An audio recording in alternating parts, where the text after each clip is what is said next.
Welcome to 100 Songs That Define Heavy Metal.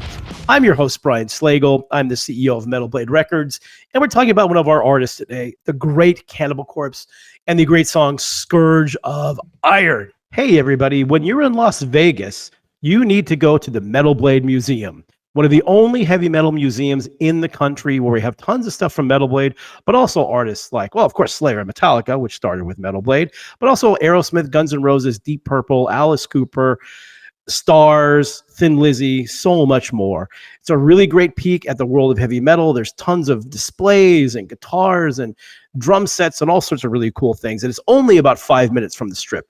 So go to metalblade.com/museum for all the details. And also new, our store now, which used to be in another part of Las Vegas, is now located inside the Metal Blade Museum.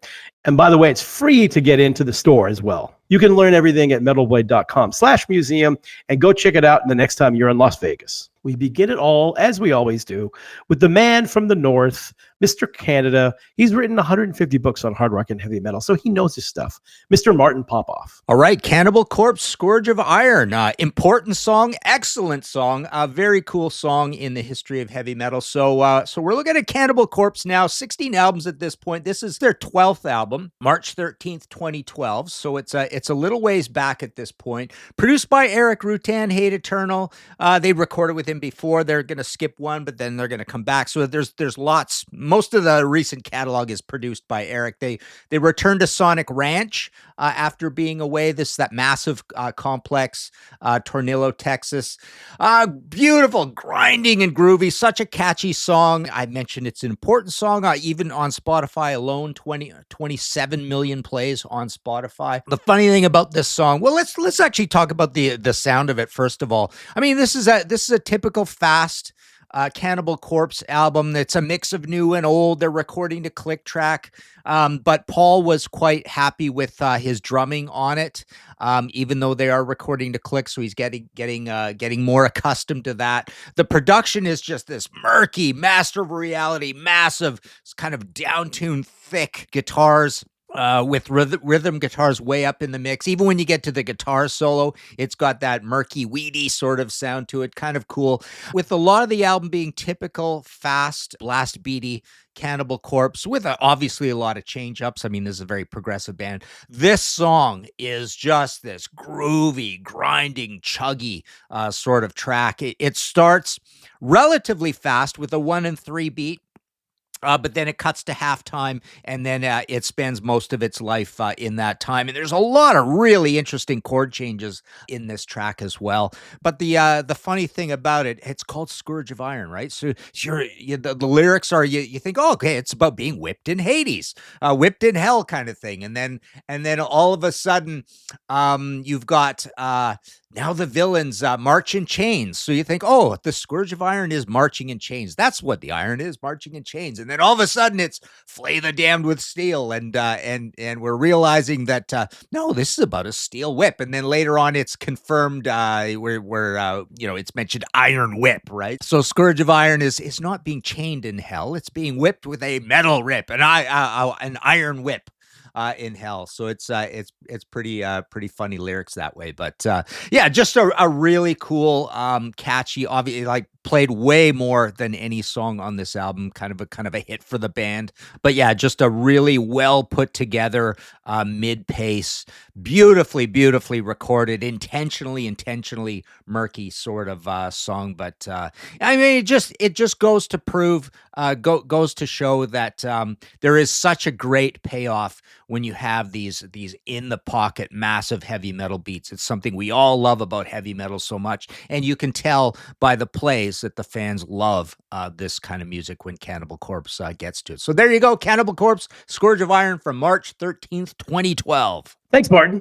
A lot of good insights there, as always, with Martin. I always forget that he does like all of his metal, including his death metal. So it's some really good insights there about the song and how it sounds and the lyrics, which we'll get more into shortly with Alex Webster, who wrote the entire song, including the lyrics. Thanks, Martin, as always. We welcome back to the show. You know him, you love him. Great producer, legendary guy, Mr. Mark Lewis. How are you, sir? I'm doing great. Cannibal Corpse, I figured I would get you on because you know the band very well. You work with the band, and of course, you're a death metal aficionado, making so many death metal records. You know your stuff. Scourge of Iron, Cannibal Corpse, which, as I mentioned, I'll mention again, but strangely enough, the second most popular Cannibal Corpse song on Spotify, which I was not super surprised, but a little bit surprised by. That was like the main thing I wanted to bring up. How fascinating it is that, of all the cool tidbits about this song, obviously the reason we're talking about it is it's so popular, but you're over the 25-year point or whatever, like they're late in their careers is my point. And it's like a devastating song, and it's like it's almost their Enter Sandman. You know what I mean? Like it's so quintessential to their career and their live set, and it's almost like a second Hammer Smash Face or something. It's so critical and so killer and so good live and so well written. It sounds great. It's one of those records that kind of has that. It's my favorite of the sounding of the Rutan productions with Cannibal. I thought he did a brilliant job with it, and it's just got this really threatening, almost like explodey sound to the production that just really fits those songs, and George kills on it. And it's so heavy. I mean, that's what I love about it. It's that riff is just so crushingly heavy, and a little bit different for Cannibal. They're usually more up tempo and stuff, and this is really slow. But I think that's why I love it, and certainly live you can see why it works. It's a nice headbang song, and it's so good. And they've been lucky enough to work with, they work with so many great producers. Scott Burns, they work with yourself, and of course Eric, I think, did a phenomenal job on these records that he did. And of course, he ended up being in the band, which is kind of an interesting story as well. But yeah, I think the production is it's crisp and clean and super heavy, and the low parts the drive of that riff is just so brutal. Yeah, the push and the pull of it too. I mean,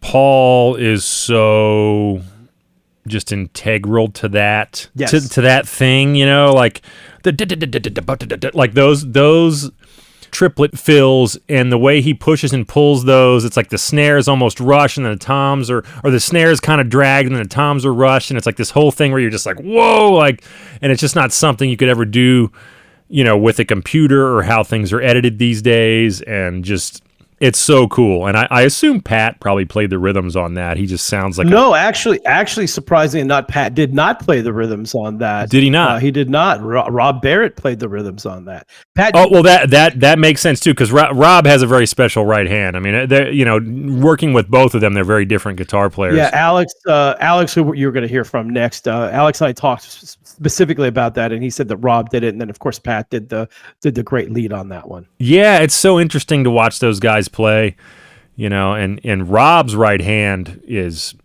pretty special. I mean, it's funny, like if you even look, like he doesn't even look like he should sound right. Like he curves his thumb back when he plays, and it's almost like that, like Marty Friedman's weird dead fish hand. Like you're like, how is this guy doing this? And he just has a really cool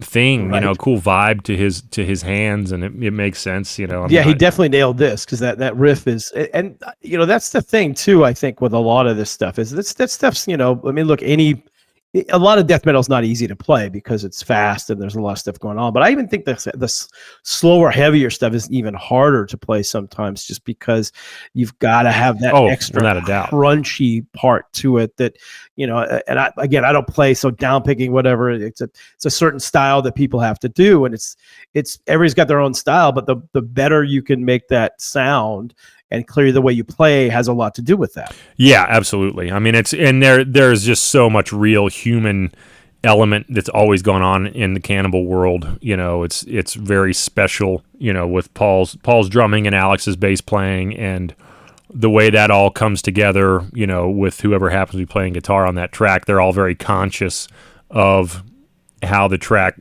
kind of breathes they're always very conscious of not getting rid of that, which is great. Like I remember talking to Paul when we did Skeletal, and you know, he kind of does this thing for the real nerds out there where when he's supposed to be playing eighth notes on the hats, he'll be kind of doing this triplety shuffle thing. And it's kind of in time, but it's not. And I brought it up to him once. I'm like, yeah, I mean, I was like, you're kind of doing triplets on the hat here. He's like, yeah, it's just my thing. It's kind of what my hands do. I can't really help it, you know? And it's like, you know, and you can't fix it. It's not something that can be fixed, but it was something I had to bring up because I'm so curious, because it's kind of all over those records where it's this kind of in between the beat thing that he does, but it's what makes Cannibal very special in that sense. I can't imagine them having a stiff drummer, I guess.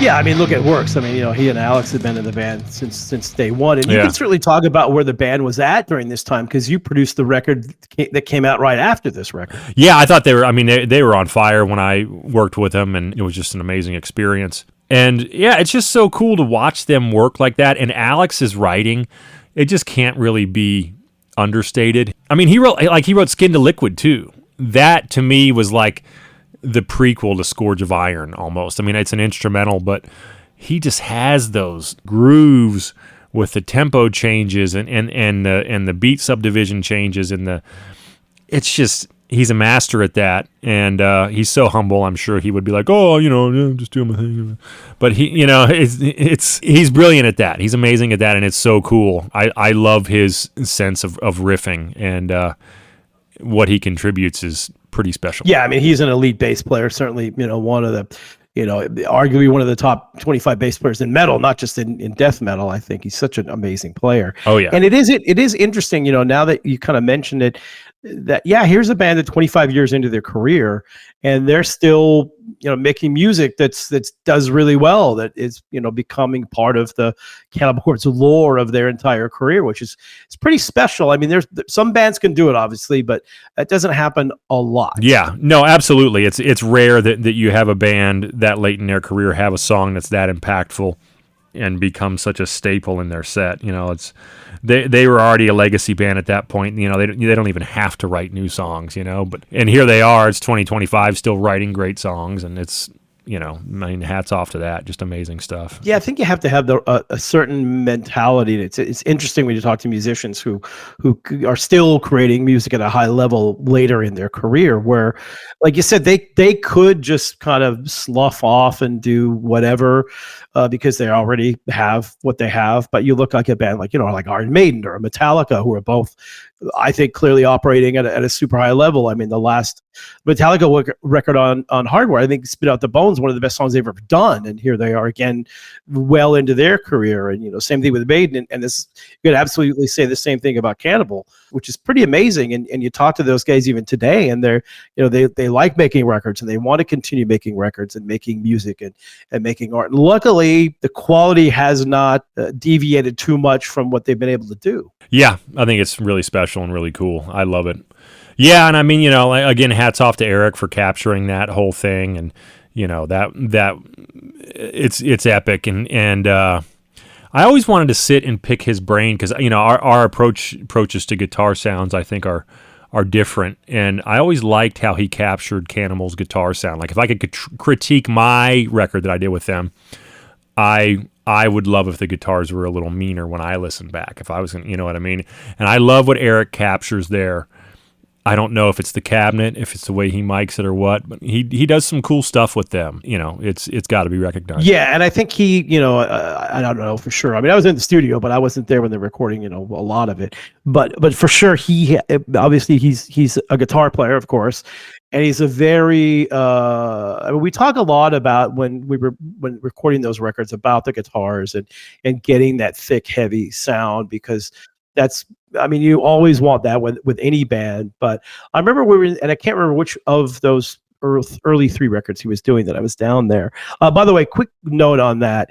So this was Eric's studio in near St. Petersburg, Florida, which sadly this building got sold. So Eric had to take all of the equipment out of there, put it in his house, which is in Indian Shores, Florida, right on the beach. And that's when the hurricane hit and he lost everything.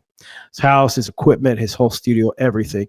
So he's a very proud man, but we've developed a really cool thing at Metal Blade. If you go to metalblade.com and put in the search bar Eric Rutan, there's a whole bunch of merchandise and stuff that we made. All the proceeds go to Eric to try to help get his studio back up and running. So if you can run over there after you listen to this, metalblade.com, and look at the Eric Rutan, tons of cool stuff for Eric and Mana Recording and stuff. So if you can help him out, that'd be great, because it's a really sad, devastating story. And he's such a great guy and a great producer, and to have the luck of literally that was in his house for like a month or so before he's going to go elsewhere, and it got destroyed in the hurricane. So anyway, yeah, we'll move on. No, I no, get over there and buy you a shirt. I bought one last month. So me too, but good stuff. Yeah, he had a lot. Definitely. I mean, and again, and I think that another thing that we've talked about at times with different bands is I love that. Look, I love bands that stick with a producer that works. Obviously, that's amazing. Get Iron Maiden with Martin Birch and whatever. But I also like bands that kind of jump around because it keeps them fresh. Like Amon Amarth does that. A lot of bands will, do 2 or 3 records with one producer, and then they'll go, okay, why don't we do something different to keep it fresh? And that's kind of where you came in with Cannibal, because they did the 3 with Eric, and then they went and did something with you. And I think that they do that because it keeps them motivated. It keeps them, you can get a little comfortable with the producer sometimes, and you kind of need that motivation. And I love when bands do that, as long as they go to equally good producers, which luckily Cannibal has been able to do. Totally. Yeah, no, they've worked with so many great people. I mean, I love the one I did with Colin. I mean, the one I did with Vile, I think they did mostly with Jim. I know Scott worked on it, but the Neil Kernan stuff, it all sounds great. It's awesome. They've had so many good guys, and I totally agree. And it's cool the way they work. It's great to see the way they work too. I mean, they are so pro and so prepared, and it's cool stuff. Yeah, awesome. Well, thank you so much for doing this. Always good to see you, and I'm sure we'll see you again very soon. Thanks for having me. This episode is brought to you by Credit Karma. When it comes to your money, Credit Karma keeps you ahead of the game. You can count on Credit Karma to keep up with your financial needs as they evolve, helping you monitor your progress and giving you personalized recommendations so you can make strides towards your goals. Make sure you're on the right track, no matter where you are on your financial journey. Intuit Credit Karma. Karma you can count on.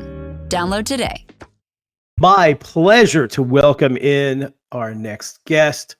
You know him from being an original member and one of the main members of the incredible death metal band Cannibal Corpse, amongst many other things. My good friend, Mr. Alex Webster. How are you, sir? Doing great. Thanks for having me here today, Brian. Thanks for doing this. It's always fun to talk to musicians about their own songs, because you get a different perspective than if you do it the other way. So we try to do a lot of that. And you had to come on. We had to talk Cannibal, and we're going to talk Scourge of Iron today, which, if you didn't know as a Cannibal Corpse fan, wasn't quite aware of this, but it's the second most popular song on Spotify and probably any other of the streaming services. First of all, why do you think that is? Why this song? You have so many great songs in Cannibal Corpse. What do you think makes this song stand out so much that it's that popular? It's hard to say. I mean, I think part of it is it's a bit different from some of the other stuff we've done. The way we didn't ever do something with that kind of groove and rhythm, like that particular tempo before, so it stands out in that way. And it's hard to say, though. I mean, I think if you ask most songwriters, if they knew exactly what made a song, a popular, they would just do that every time. Yeah, exactly. So they keep doing it, right? It's hard to say, but yeah, it turned out great. And as soon as we started playing it live, that's when it was pretty clear, that it was going to become something that we weren't just going to do for the Torture tour. We were going to keep doing it. It started to become a fan favorite right away. Yeah, I always liked it because, like you mentioned, it was something a little bit different from you guys. Most of the stuff is pretty fast and super heavy and all of that. But all of a sudden here you didn't just slow it down a bit. Like, you slowed it down a lot, where it's this like really cool, super slow groove. And you mentioned the fans, because that's really where I mean, I love the song. When I heard the record, I go, this is definitely one of the best songs on the record for sure. And, you know, we have to pick promo tracks that we go after and these sort of things. And this one had to be one of them.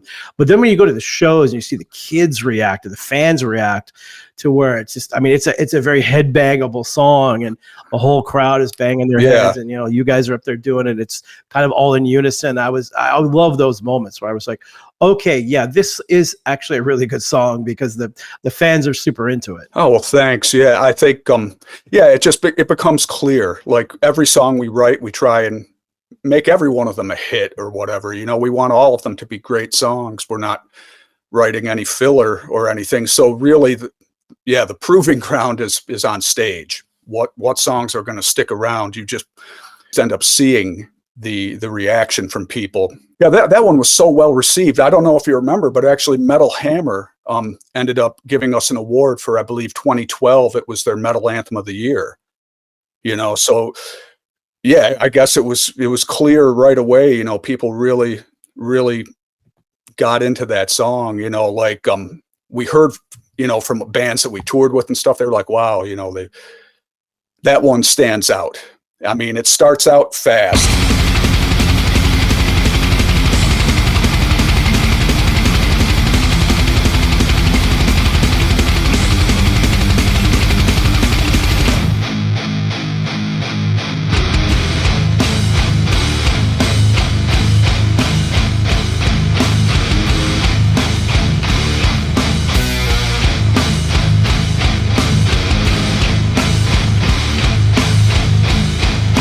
And then it drops into the slow part pretty quickly. Yeah, just something about it connected with people right away. Yeah, when you're winning awards, that's usually a good sign that something's. Yeah. The interesting thing too about it, you mentioned it starts really fast and then it gets into that groove. To me, as a fan and a listener, I love that. I love when either something's really fast and then it slows down, or it slows down and gets really fast, or it's like a real heavy song and then it kind of goes really quiet for a while and then come back and hits you in the head. And that's kind of where it starts out really fast. You go, okay, that's a really cool riff and everything. Then it stops, and then all of a sudden you're just bludgeoned with this really heavy riff. And I think that makes it even heavier because of that fast beginning into the slower part. You're like, whoa, this is definitely like getting your head beat in, more or less. Yeah. I mean, I think, you know, that's the idea. And it's a songwriting kind of technique, I guess, where you're contrasting things. You know, I definitely enjoy, and I have a lot of, you know, favorite death metal albums where they're sort of just high velocity the whole time, you know, and that's great.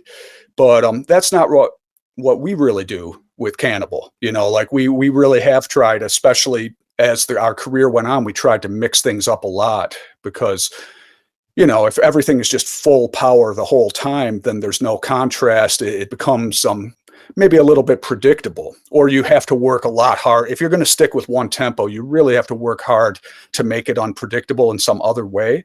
But yeah, definitely tempo changes, especially if you're not expecting them. You know, they can be just really an effective way to make a song interesting.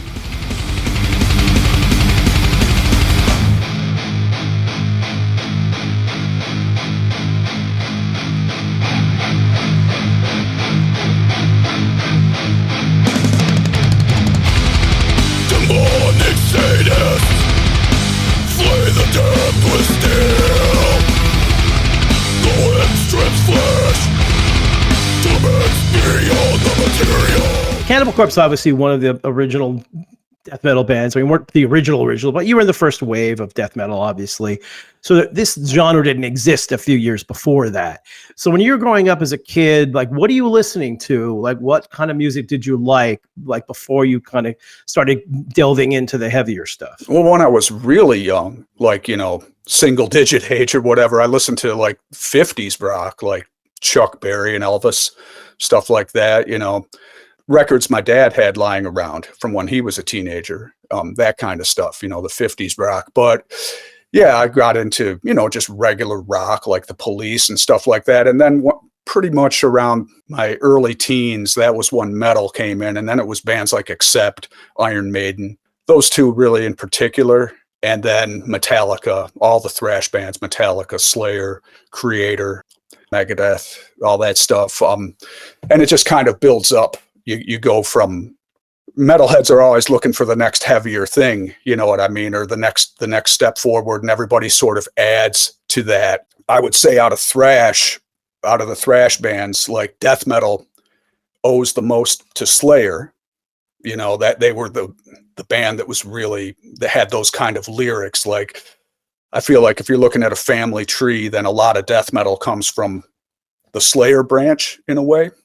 And there's other bands too, you know, for sure, Venom, stuff like that. But for us, Slayer is probably the biggest influence of the thrash bands, for sure. Slayer, Creator, Dark Angel, bands like that. How death metal was explained to me early on, and I have to admit, like the first couple of years, I didn't completely get it. I thought it was cool, but it wasn't really until I heard your demo tape that we kind of, you know, jumped into the ring a little bit on death metal. But I found it interesting because people asked me about it, like why those vocals, and how it was explained to me was the music kept getting heavier and heavier, but the vocals couldn't, because you only could do so much with the melodic vocals. Then all of a sudden, you know, Chuck from Death and other people started singing this even heavier vocal, and that made the music heavier. Does that make sense? Is that kind of where you see it as well? Yeah, and I really would love it if some of the original, you know, death metal and growling kind of thrash metal singers would get together and maybe do a round table on the origins of this style of singing or something like that, because, you know, I think it kind of starts maybe with Lemmy, who was still singing.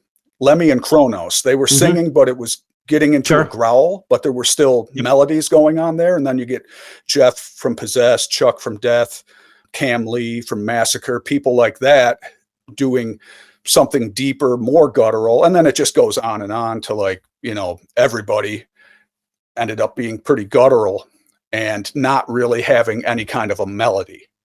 You know, there was a point where it was still singing, where you're carrying a tune, and then it just really became more of a rhythmic growl, you know. That I think it kind of started with some of the really early death metal, of course, you know, like the bands I mentioned, and then also thrash, you know, like Creator. Millie from Creator was a big inspiration for us as well. Yeah, and when you like, okay, I'm gonna be in a band, I'm starting to learn how to play, I'm gonna be in a band. Did you intend to be in a death metal band at that time, or that's just kind of the way it went? Like, was there a plan, or how did that go? Because it's still early on. When we made Cannibal Corpse, that was the plan. That was 1988, so there were already death metal bands out there that we liked. Like, we had the Morbid Angel demo, we loved Death, Creator, Pleasure to Kill. To me, that album is, at least at that time, it was very close to being death metal. Same thing with some of the Sodom albums. So we were already, when we made Cannibal Corpse, it was pretty clear that we were going to go in that direction. The band that Jack and I were in before was more of a crossover kind of band, where it was sort of a mixture of Creator and DRI, that kind of a thing. To make a long story short, I mean, we had a lot of different sounds, but we were a crossover band, that band Beyond Death that Jack and I were in before Cannibal Corpse. But yeah, when we made Cannibal Corpse, we were already pretty inspired by bands like Death and Morbid Angel. So we were ready to, you know, get going in that direction. And it still took us a little bit of time, but I'd say, you know, by the time Eaten Back to Life came out, we were there. You know, you could hear for sure that we had the thrash roots, but it was death metal, you know, right out of the gate. Yeah, and to me, you know, what sets you guys apart, and really any good death metal band, but specifically with Cannibal Corpse, what sets you guys apart is the melodies of it, and the melodies in the music. Like, a lot of it is just, it's pretty straightforward thrash and metal music set to the even heavier vocals, which also had some melody in it too. And, you know, you guys are all really good players and songwriters as well, because there's so many songs that have so much melody in them that really, when I started to really get into it, I didn't really even realize in the early parts, but I was like, wow, that's really interesting. Like that part's really cool. That part's really cool. And then the vocals come in and they kind of matches some of it. There's some melody in the vocals. So it was really interesting, because you guys were doing something, at least for me, as a guy who, you know, diehard, you know, Iron Maiden and, you know, all Sabbath and all those records. Like, this stuff to me is, like I said, even more so for you, was more melodic for me. And then you get all the way to Scourge of Iron, which is to me a super melodic heavy metal song. Yeah, I mean, we really think about what the music is doing. You know, it's not something where it's just kind of a background for a vocal melody. I think it's that much more important, like what I was talking about before, where death metal vocals don't really carry a tune. They're rhythmic and they're incredibly important. I mean, the singer's still leading the way. They're the front man. It's kind of the thing you focus on first. But I think with death metal, the instruments are going to have to do the melody because the singer isn't going to do that in most cases. You know, it just really doesn't sound like death metal singing anymore if they're carrying a tune. That's an important thing. And with Scourge, you know, really with most of our stuff, so I could say this about just about any song that we've written, but it's really, the melodies are supposed to sound like dark, menacing, you know, like foreboding kind of melodies. We're not going for happy, obviously. But with a song like Scourge, I do think that there's a lot of melody in the vocals, right? You know, Scourge of Iron, you can understand some of it, and there's some, like, there's choruses and verses, and I think it's that case with a lot of your songs and death metal songs as well. So there is, I would argue there is some melody in the vocals in there. I think there could be, yeah, but like I said, it's not that typical, you know, low then high kind of thing. You know what I mean? Like it's not that. It's a subtle change in pitch that might be happening.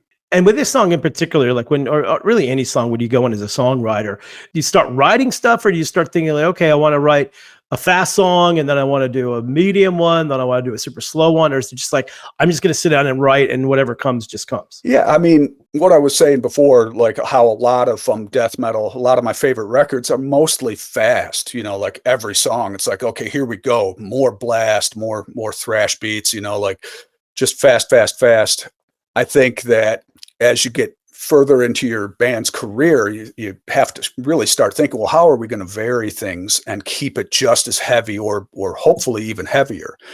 So you think about all these different options, you know, thinking of maybe using a different scale for melodies, you know, things like that, using different tempos. So when I sit down to write a song, especially if I don't really have any idea what I'm going to do, I'll pick a tempo and I'll think, okay, so far on this album, you know, if I'm writing, say, 4 songs for the album, something like that, let's say I'm on song number 4. I'm like, well, the first one was fast. The second one was in the middle. Third one was maybe in the middle, but had a triplet feel to it. Let's do this fourth one and make it really slow. So I think we all are kind of thinking that when we're writing, like how to make each song have its own unique character. That way we have an album that you really want to listen to from start to finish. With Scourge, I think I set my metronome like at 172. I think that's the tempo for that song, and just started thinking about what can I do to make this interesting. And, you know, started out with a regular kind of double bass groove at that tempo, and then just dropped it into a slow chug, but still at that tempo. Now, you're the bass player, so are you writing this on a bass, or you're writing it on guitar? I write on bass, yeah, but I will have like a tab program. I'll be writing with a program that I can record ideas into, and then I'll be thinking about the riffs on bass, and certain things are just not going to work on bass, but I know what they're going to be for guitar. So I'll put that into the program, you know, like I'll transcribe my idea. Like if it's fast picking or something that I'm not going to be doing on bass, I know how to notate that stuff, and I can show the other guys. So those kind of things make it a little bit easier to get the ideas across now that I'm not living near the other guys. We used to just practice together 4 or 5 days a week. So you know, I'd come up with a few ideas and then go up and just explain at the practice room. And that was, you know, easier, of course, but yeah, so that's what I'll do is I'll write on bass, but if something's going to be different on guitar, I know what it's going to be, and I'll just write it down for them. Yeah, that's interesting, because I think that lends a little bit of difference into the song. Steve Harris does the same thing.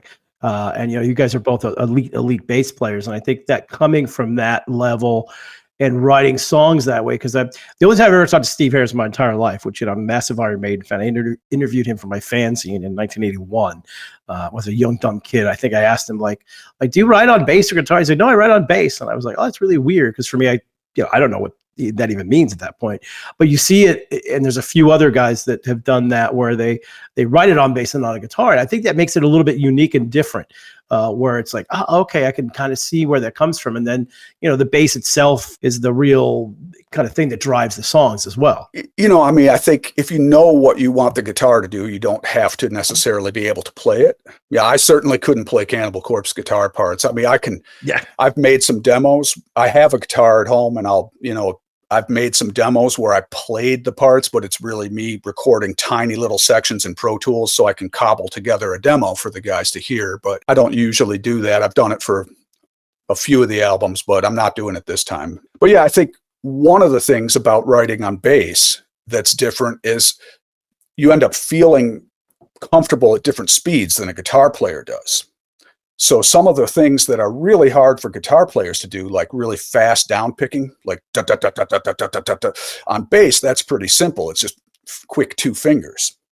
A lot of the stuff I write, I'm like, oh, here, guys, I wrote this really easy song. That's, here you go. And they're like, oh my God, unless I do up and down picking, this is going to be an arm buster, and certain things only sound good with down picking. So I think a lot of the really hard down picking songs are ones that I wrote, because with 2 finger plucking, it's like this really easy thing. So you just end up writing differently. They are 2 different instruments. I know it's pretty easy for a guitar player to do a passable job playing bass with the pick, just kind of jumping over and do it. It happens all the time. But they are 2 different things. And especially if you're playing with fingers, you end up having this different approach, and different things are going to be comfortable than they are for a guitar player that plays with a pick. Yeah, and I mentioned Steve Harris before, and you're talked about in sometimes at the same levels as him, just in terms of one of the top bass players in all of metal. Was he an influence on you as a bass player? Oh yeah, absolutely. Like, yeah, Steve Harris, Cliff Burton, Steve DiGiorgio. There's a few others. Roger Patterson from Atheist. Yeah, there's quite a few bass players, but Steve Harris is one of the very top influences for me, for sure. I mean, just you can hear what he's doing on everything, and I just love that. Like, you do not have to sit there and fish around for the bass like you do with a lot of metal bands. Sometimes to actually hear it, it takes a lot of effort to actually hear the bass underneath a wall of guitars. But Iron Maiden's music is written in such a way that the guitars and the bass are often doing something fairly different, and he's just got such a great tone. And yeah, the bass leads the way in that band in many ways, in my opinion. Like, we will have Iron Maiden and a lot of other classic metal bands in our pre-show set list that we play, between the band that played before us and our turn to hit the stage. And while we're getting ready to go on stage, we'll be hearing a song like Invaders or something like that, and you just hear the bass. Like, because we're behind the PA, it's not really like an ideal listening situation, but the bass you just hear so well. So yeah, like, I mean, it probably has driven more than one producer crazy to have any band where the bass player is writing a lot and very inspired by Steve Harris, because, we want the bass to be prominent, and not every producer necessarily wants that. Sure, but you've worked with a lot of really great producers all the way back to Scott Burns, who's amazing, and then this was the Scourge of Iron on Torture was, I think, the 3rd record with Eric Rutan. Or second? I can't remember. 3rd, yep, 3rd. So it'd been Kill, Evisceration, Plague, then Torture. Yeah. So what was it like bringing him in as a producer first? Of course, he's now in the band, but he was a producer then, and I kind of noticed from my perspective that I thought that he brought an interesting perspective into the band. I kind of felt like you guys were a little fresher maybe with him in. And I mean, I love all those records that he produced. Yeah. Eric, we've talked about his impact, quite a bit, even before he joined the band. Like, he just knows this kind of music inside and out, because he's a producer of it. And he's also one of the most accomplished guitar players in death metal. So he knows exactly what's right for a song. Thinking about Scourge of Iron, he and I had recently talked about it. And, when you're recording, you often have one guitar player or the other do both rhythm tracks, right? It's just going to sound tighter. No matter how tight the 2 play together, nobody's going to sound tighter than 2 tracks of themselves, or 4 tracks, however many you might be recording. Yes. And by the way, that's the way 90% of bands with 2 guitar players. Yeah, it's been that way for a long time, actually. Like, really early in our career, we would split it, but we started doing it permanently like that way, one or the other, in the 90s. Yep. And so for this one, because it is what it is, like, this is a little thing where it's Eric in particular thinking about, what's going to work the best for a song. So it was Pat O'Brien and Rob Barrett as the guitar team for that album. And, Pat is super technical and a great rhythm player. Rob is a great rhythm player too. For this particular song, Eric thought it would be best to have Rob do it. I mean, both Pat and Rob have great groove, but Rob really knows how to lay into the pocket. And that was so important for this song. Pat is very technical and he can kind of push the groove ever so slightly. And that works great on the really fast stuff. But for a song like this, it was absolutely the right choice to have Rob be the rhythm guitar player. And then, of course, Pat did his excellent lead in this song. It's a really great lead, one of my favorite ones he's done, and certainly a big part of the song, So we haven't talked about the lyrics. We have to, of course, mention the lyrics because they're a very big, important part of Cannibal Corpse's existence and everything else. Obviously, everything's horror movie related and very extreme. As you guys have gotten older, do you find it's harder to write those lyrics, or is it just comes along like it always has? Sure. So I think what we ended up having to do was get more specific, like thinking of these really specific things instead of having just some really broad category about like, hey, this song's about cannibalism. This song's about serial killers. It's like, no, it has to be a certain type of those things or whatever it might be, like making it really some specific scenario that's a little bit different than some other song that we had done. And there are still plenty of things that we've covered more than once for sure, like, zombies attacking people, that sort of thing. We've got, I don't know how many songs with that in there, but a lot. And you guys were talking about that even before The Walking Dead. Yeah, I think for us, it was like the George Romero movies, that those kind of things, like in Lucio Fulci movies like Zombie, and then of course with Vince Locke doing Dead World, that was a comic that was all about zombies taking over the earth. So this is all way back, decades ago. So The Walking Dead is awesome, but it was going on a long time before then, of course. Yeah, and just so you know, Vince Locke is the guy who's made every single kind of a Corpse cover from beginning to currently and still does. And he's a legend in the comic book world. He's had movies like History of Violence and a whole bunch of other things. So little side note there. So talking about the lyrics, though, with Scourge of Iron, it is a little bit different. Because it's a different song, it seemed kind of like it needed a little bit of a different lyric. And I think that a lot of times the music is going to dictate what the song's going to be about. Like if it's a really fast song, you're going to write about something more frantic, song Frantic Disembowelment, for example, that's a really frantic riffing in that song. So it made sense. So Scourge of Iron, it's this super heavy chugging song. So the lyrics that I came up with for that are basically, I thought it would be interesting to write a song like a literal, taking the idea of hell literally. I'm not a religious guy by any means, really. I mean, but I find that idea interesting. So I thought, yeah, let's talk about that. And the subjects, the people that are in hell in this song that we're talking about are tyrants and people that have abused power while they were alive, that kind of thing. And they've been put into this situation where they're now being whipped, with the Scourge of Iron or whatever they're being, and it's not going to end. So anyway, you can read the lyrics, but the literal idea of hell, I'm like, I think people just take it for granted. They're like, it's not something that anybody thinks that much about anymore. They're like, yeah, that can go to hell or hell yeah or whatever. It's not something you think about day to day, but I mean, think about that. If you're sentenced to hell for eternity, well, that's more than 100,000 years, folks. That's more than 100 million years. That doesn't sound like fun. No. Yeah. I think so. Something to think about, that's kind of what I was going for there, was thinking about this eternal punishment that they're talking about. Yeah. No, I like those lyrics. And I like it's also kind of the the evil, bad people on Earth that